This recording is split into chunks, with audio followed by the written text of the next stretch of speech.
a bigger area needs to be on alert and kind of watchful. And you also asked about the preparation. What's different this time is that they're really actively asking people to get away from old buildings and try and find newer buildings made from concrete to really make sure they're safe, because there have been some reports, like news pictures, that look like buildings have been collapsing. So that's maybe also a difference compared to earlier. What are the other evacuation measures that you're hearing of, Sonia? Other than going away from the old buildings, what else have you heard the authorities warn the residents of? Yeah, another new development compared to 2011 is that they tell people to move to top floors if they can. Mm-hmm. Because back then an issue was that many cars got stuck in huge traffic jams and then got caught by the waves. And if people had just stayed in their place, or gone up to a higher building, to a strong concrete building, to the top floor, they would have survived.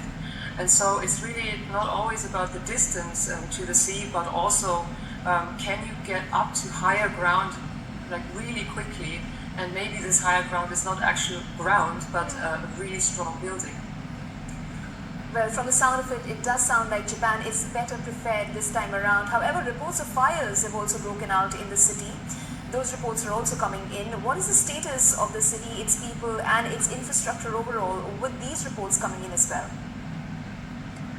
I mean, to be honest, I'm surprised that we haven't had more reports than the ones we've had so far. I mean, there are apparently also technical issues with regard to the tsunami height, so they can't even tell for sure if 1.20 in Majima was really the final height, or even, it might have been much bigger. Mm-hmm. And similarly, I think because of the power outages, news reports have been relatively scarce. I mean, we're seeing pictures here and there of the fires, of what looks like buildings collapsing or collapsed walls and things like that.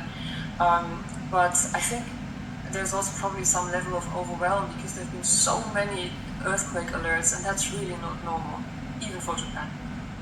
Okay, thank you so much, Sonia Blashke, for joining us with those updates on this unfortunate incident that has happened on the day of the New Year's. Thanks a lot for joining us on this broadcast.